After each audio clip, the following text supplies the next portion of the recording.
Selamat malam dengan Klinik Bima Husada. Oh iya Pak. Oh gini aja Pak, Bapak malam ini minum air minum yang cukup banyak. Terus habis itu istirahat ya Pak. Besok kita ketemu siang ya Pak. Di rumah saya akan cek tensi Bapak. Ya, baik. Makasih Pak. Yuk, get well soon.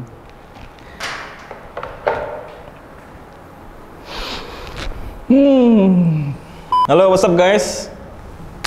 Namaku Bimantara Hadi Pratama, biasa dipanggil Bima, Bim Bim, Bim Salabim, Bims. Umurnya masih 19 tahun. Enggak, ini alhamdulillah 28. Kamu ini siapa sih?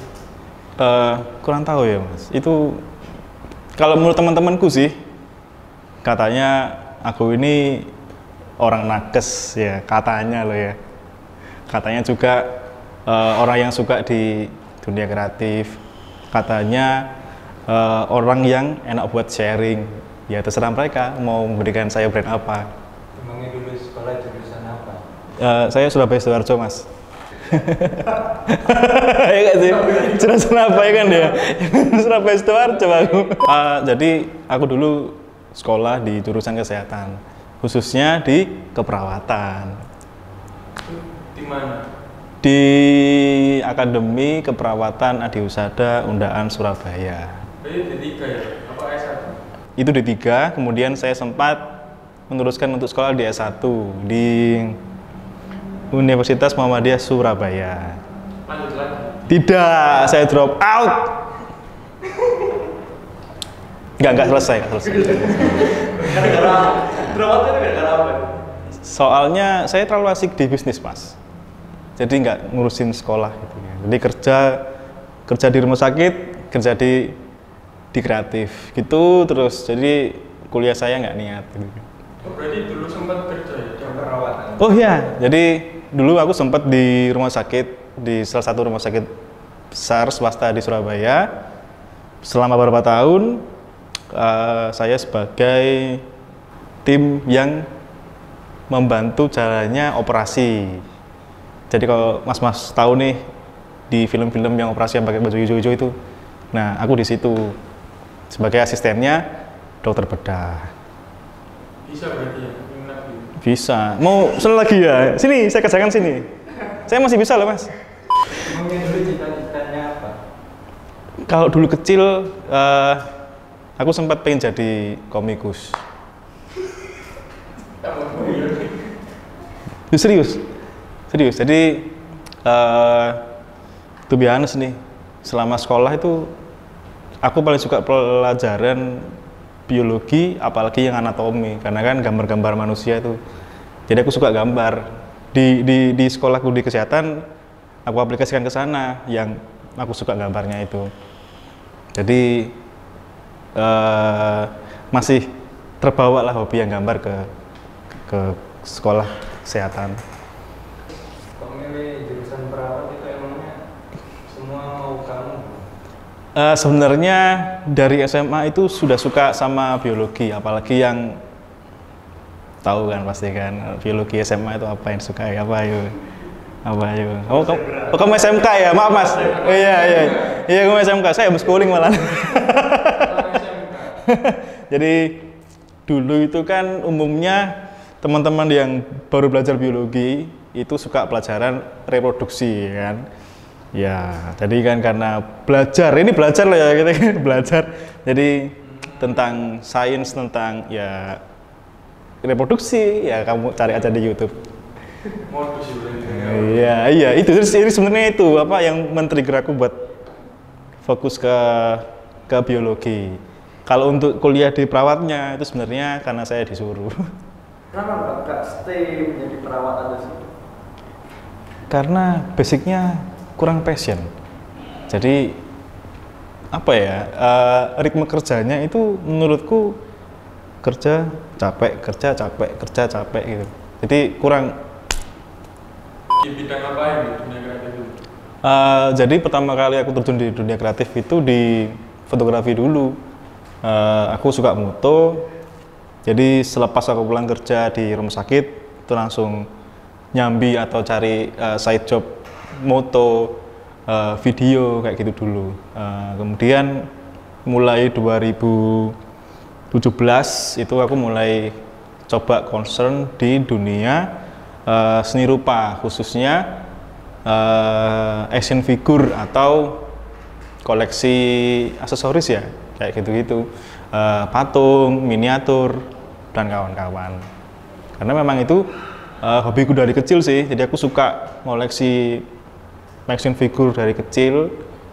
Tapi kan saat itu nggak sebagus action figure sekarang ya, jadi sempat ada kayak rasa kekesalan dulu. Aku pengen action figure yang bagus, tapi tidak bisa aku dapatkan karena ya dulu mohon maaf keterbatasan biaya, terus referensi buat dapetin itu semua, jadi aku keep dulu sampai besar. Jadi orang bilang kalau orang mungkin koleksi action figure itu kayak masa kecil yang kurang bahagia gitu ya, tapi kalau menurutku itu masa kecil yang selalu bahagia sampai terbawa sampai dewasa. Di action figure itu jualan atau?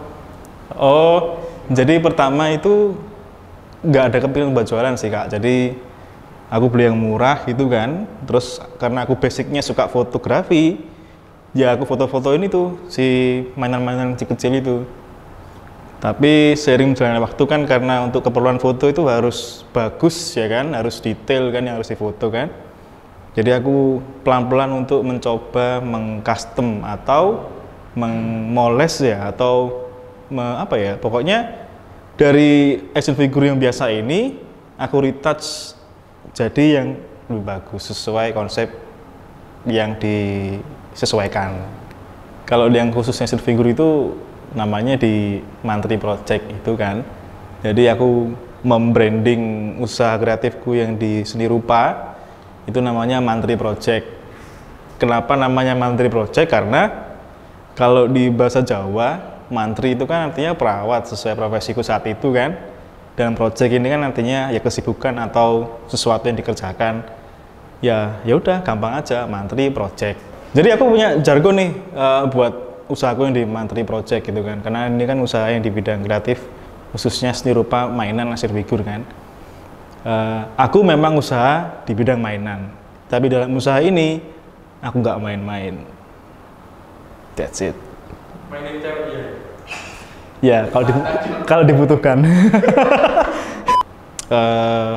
Aku juga pengen mendobrak paradigma orang-orang kalau tenaga medis atau mantri khususnya atau perawat laki-laki itu tidak ada atau minim side job yang berurusan dengan dunia kreatif. Umumnya mereka setelah pulang kerja kerjaannya di praktek atau di poli kesehatan atau buka kunjungan pasien pribadi gitu. Nah, saya ini enggak, pulang kerja gitu saya moto, terus mengcustom action figure, terus brainstorming desain-desain dengan teman-teman seniman dan kawan-kawan kayak gitu-gitu. Jadi mulai kapan ini? Mantri yang kalau Mantri Project itu mulai 2017.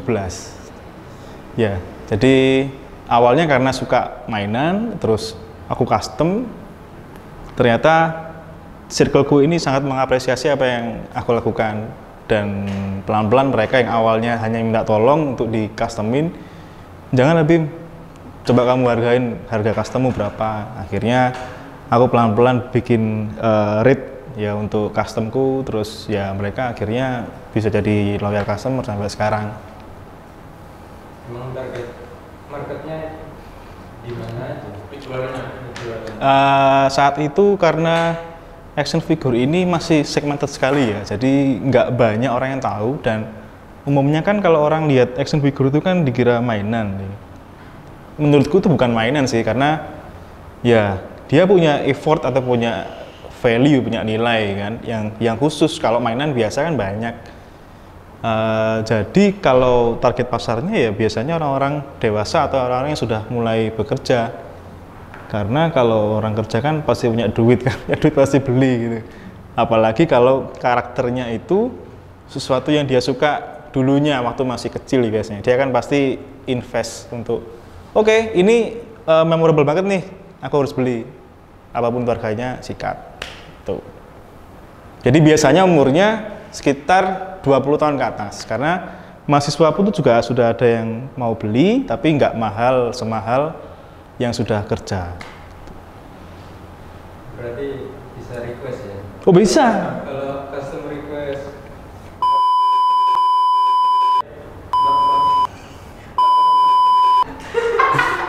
Bisa mas. Kalau perlu di nggak yang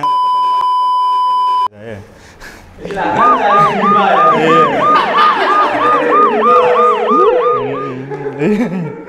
Pak, konten lo Pak, camar lo Pak, Bapak nanti konten. Saya cari saya nanti Pak. Terus berapa itu per kepala punya custom desainer? Jadi kalau untuk custom ini ada berbagai macam tipe Kak. Ada itu yang orang itu minta konsepnya sesuai karakter film misalnya. Jadi kayak ya kakak tahu ada Marvel, DC dan kawan-kawan itu kan setiap tahun sering bikin film tuh. Nah, kami sebagai customizer atau orang yang bergerak di dunia custom itu sebagai pundi-pundi cuan nih, ada film-film ini. Nah, anggapnya kayak kemarin tuh kan saya rame order itu waktu film Avengers Endgame itu saya bikin kepalanya Thor, Chris Hemsworth itu sampai sekitar 25 pieces. Satu kepala itu seharga 500.000. Kalikan aja. Itu satu batch. Itu lokal dan interlokal. Saya juga jual di sini, sebagian juga saya lempar di luar negeri. Apa nih yang membuat ketertarikan atau jatuh cinta kepada action figure daripada mainan-mainan yang lain? Jadi dulu sebelumnya itu aku koleksi diecast atau mobil dulu Kak. Nah, kan terus aku foto-foto itu. Kalau mobil itu menurutku sedikit ya untuk mau dieksplor fotonya ya, karena mungkin nih kayak buka pintu, buka kap gitu aja kan. Lah sedangkan kalau action figure ini kan bisa dipose-pose tuh, misalnya untuk ngapain gitu bisa. Ya, itu hal yang membuat aku untuk pengen mengeksplor lebih action figure khususnya di dunia fotografi. Tuh. Jadi tidak hanya yang awalnya aku hanya koleksi untuk mainan, ternyata at the moment itu dibutuhkan juga buat komersial. Jadi kadang-kadang aku juga ngerjakan komersial ads atau konsep foto produk gitu pakai properti action figure juga. Jadi ya kita kasih aja yang beda buat customer gitu.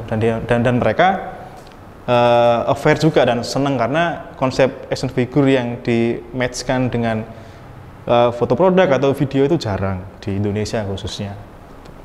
Terus selain ini, Mantri Project ini, apa ada lagi? Ada. Di dunia kreatif.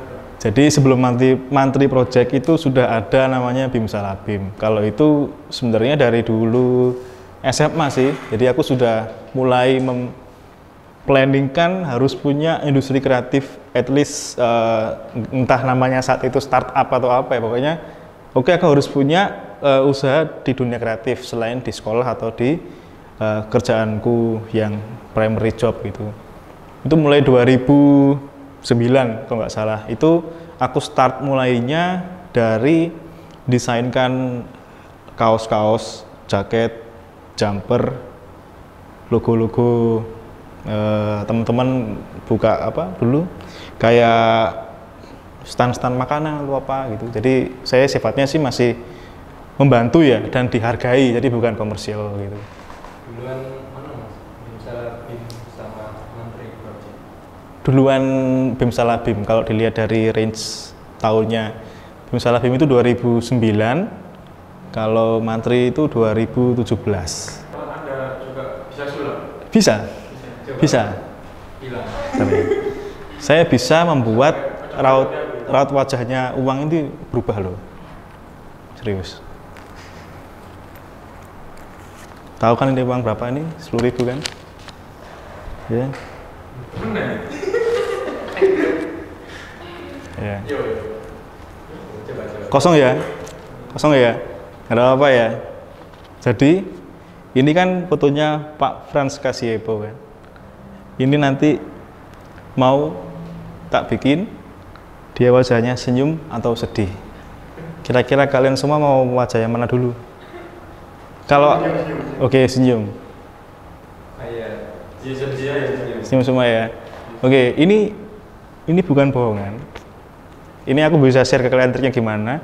Kalau aku bohong, kalian bisa punish aku sih, hukum apa aja terserah. Oke? Ntar ya, senyum ya. Senyum ya. Ntar. Jangan ngintip. Udah. Bisa minta satu orang sukarelawan untuk maju ke depan. Glenn, kamu tadi minta apa? Senyum atau sedih? Senyum ya. Senyum kan Glenn? Kakek itu kamera. Ya, ini senyum kan? Kelihatan nggak? Kelihatan nggak? Tadi sampai apa? Sampai ini ya apa? Ya apa tagline ya? Jadi aku punya tagline nih. Make it happen. Jadi Bimsalabim itu kan metafora dari simsalabim ya kan, yang dia itu kayak sebuah kode kayak jadi gitu atau kun fayakun gitu kan. Jadi itu versi aku namanya Bimsalabim karena dari kata simsalabim. Akhirnya Bimsalabim make it happen. Celing, entah jadi action figure, entah jadi logo, brand, desain dan kawan-kawan gitu. Dibalik itu semua sendirian atau ada tim di Bimsalabim? Dulu awalnya masih sendirian, terus sering misalnya waktu ada teman-teman yang bantu. Kalau untuk karyawan sih belum sih, jadi kita sifatnya kayak join project, terus bagi hasil kayak gitu. Jadi per project gitu kan. Terus sekarang kamu ini lagi kerja di mana? Ini sudah pulang sih, Kak, kan udah pulang kerja soalnya. Enggak, maksudnya kan dari segala macam jurusanmu tadi. Oh. Kamu kerja di mana nih sekarang? Jadi sekarang aku fokus di salah satu produsen pupuk terbesar di Indonesia. Terbesar. Udah. Terus Jadi, apa? Di divisi apa? Saya di divisi ini di Departemen Sekretariat. Jadi tugas saya lebih sekarang di kayak dokumen, terus surat menyurat, proposal dan kawan-kawan. Kalau yang berhubungan dengan surat menyurat, paper itu nanti sama saya ketemunya. Kok bisa ya lulusan perawat? Iya. Terjun di dunia kreatif. Iya. Terus sekarang jadi staf kantor gitu gimana? Ya bisa lah ini. Ya jadi gini, aku pribadi sudah bermindset dari dulu itu orang harus punya banyak keterampilan. Jangan hanya fokus pada satu keterampilan aja atau linear saja. Jadi harus bisa banyak keterampilan. Even titelmu, misal nih, aku kan perawat, tapi aku tidak hanya perawat saja. Jadi aku juga bisa desain, foto, bisa bikin proposal, bisa banyak gitu. Dan itu sangat berguna buat nanti kamu kalau sudah bekerja, apalagi sudah tahu situasi, butuhnya apa, orang-orang akan cari kamu gitu karena kamu one man full package. Sekarang kan kamu kerja di sana. Ya. Terus mantri sama Bimsalabim ini gimana? So far jalan semua karena dewasa ini aku sudah bergabung atau collab dengan beberapa rekanan yang aku percaya untuk jalan bareng dengan proyek-proyekku. Jadi aku tidak hanya sendiri untuk memikirkan bisnis plan-nya. Jadi lebih tenang dan lebih harmonis untuk pekerjaan kreatif sekarang. Jadi prime job jalan, side job atau kerjaan yang lain juga jalan. Tuh, jadi nggak bingung. Ada nggak kesulitan dalam menjalani gitu? Istilahnya kan multitasking ya? Iya, multiplayer. Iya. Ada nggak kesulitan itu? Ada, jadi kesulitannya itu yang pasti kita harus bisa mengatur waktu ya. Kadang-kadang mungkin kalian kalau keuntungannya dari multitasking atau punya banyak keterampilan itu, waktu buat Q time atau quality time kalian sendiri mungkin bisa kurang atau enggak ada karena kalian banyak mengerjakan sesuatu hal-hal yang dibutuhkan orang lain gitu. Jadi waktumu sendiri itu sedikit dan itu kadang-kadang membuat kita bosan, jenuh, males kadang-kadang, tapi jangan lama-lama. Kita harus menaikkan lagi mood kerja kita supaya lanjut mengerjakan yang lain. Dan itu harus ini terus. Yeah. Pernah nggak sih kayak ngalamin kayak misalnya ada pelanggan di BIM Salabim, Ya. tapi juga ada pelanggan di Mantri Project. Oh, ada. Jadi ada beberapa pelanggan itu. Yang terakhir ini pelangganku dari BIM Salabim dulu karena dia ingin di-brandingkan usaha komik lokalnya dia di Surabaya. Dan kebetulan dia juga ingin membuat karakter komiknya ini dijadikan sebuah action figure. Nah, jadi sekali dayu dua pulau terlampaui. Pernah kebayang nggak dulu kalau mau menjadi seperti sekarang ini? Dulu sempat, tapi karena saat itu kan mungkin referensi untuk dunia kreatif itu tidak sebanyak sekarang ya. Jadi jujur aja nih, aku nggak bisa concern kalau saat itu dulu, apalagi dengan kuliah yang di perawat. Jadi aku harus banyak waktu dulu di kuliah dulu, mau mikir untuk dunia kreatif itu nggak bisa maksimal. Jadi ya pelan-pelan gitu. Sempet ada penolakan dari dalam diri, kayak wah aku satu bidang aja deh, pegel gue. Iya, itu sering. Dan itu sebuah tantangan ya buat teman-teman yang sorry to say kuliahnya tidak sejalan dengan kesibukan atau kreativitas saat ini. Dan itu menurutku sudah bukan hal yang tabu. Ya, you have to face it. Kamu harus jalani itu. Kamu harus bikin skala prioritas.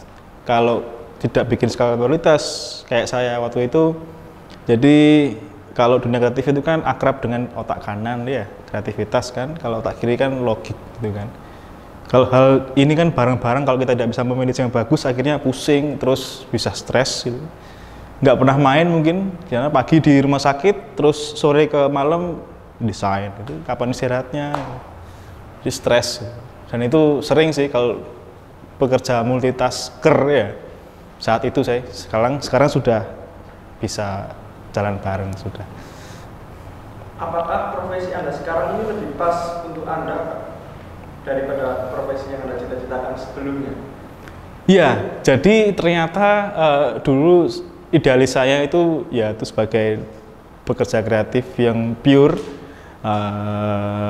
sebagai arsitek. Saat itu kan saya punya, saya pengen plan sebagai arsitek gitu kan. Ternyata nggak harus ke sana, nggak harus jadi arsitek atau graphic designer. Ternyata kesibukan saya sekarang ini kalau bisa jalan bareng-bareng, kenapa tidak gitu. Toh kan juga peluang untuk dapat rezeki juga lebih banyak. Kalau kita fokus ke satu aja mungkin di sana, tapi kalau kita punya banyak keterampilan kan bisa lebih banyak. Jadi ya ini di luar apa ekspektasi saya waktu itu. Masih ada keinginan ke depan untuk menjadi apa lagi? Become apa? Jadi Strongest Avenger kan apa? Atau mau jadi Avenger 2024 ya. Iya. Partai grosir, Pak. Ya, nanti yang mau kasih support saya boleh lah, Pak. Saya ikut aja kemana gitu, Pak. Yang penting jangan indie, Pak. Kalau independen susah, Pak. Jadi aku pengen jadi apa? Kalau saat ini planningku, aku pengen bikin usaha kreatif semacam mungkin co-working space atau creative hub gitu, yang isinya teman-teman yang memang passion dan punya skill di sana, tidak harus punya background di linear, mungkin di desain grafis atau di desain produk. Aku tidak begitu lihat ke sana. Yang penting kalau kamu punya niat, kamu punya kemampuan, kamu punya kemauan, ayo kita belajar bareng, kita sharing bareng, kita berkreasi bareng. Tuh. Kedepannya seperti itu dan ya semoga itu terjadi. Amin. Preferensi hidupmu sekarang apa? Saya harus melakukan apa yang harus I do what I have to do. Dan itu harus punya value buat orang di sekitar. Jadi orang di sekitarku itu harus merasakan apa effort yang aku lakukan itu seperti apa, dan itu pastinya positif. Itu aja sih, karena yang penting kalau kita do good, be good, pasti di game must be good. Simple wae lah, ya kan. Iya. Salah jurusan bukan berarti salah masa depan. Iya, salah kaprah tapi Mas. Nggak boleh itu sebenarnya. Dimarahi Bapak Ibu Anda itu. Apa pesanmu untuk teman-teman yang salah jurusan seperti kamu? There is no control Z in this life. Tidak ada balik kucing di dunia ini. Kalau kamu memang yakin kamu harus melakukan itu, ya sudah harus yakini. Harus ditekuni, maksimalkan, dan itu pasti akan hasilnya sesuai dengan apa yang kamu kerjakan. Gitu. Jadi jangan takut untuk non-linear atau tidak lurus bidangnya. Jadi tetap kreatif, tetap cari keterampilan lain, dan itu akan menguntungkan kalian di kelak hari pasti.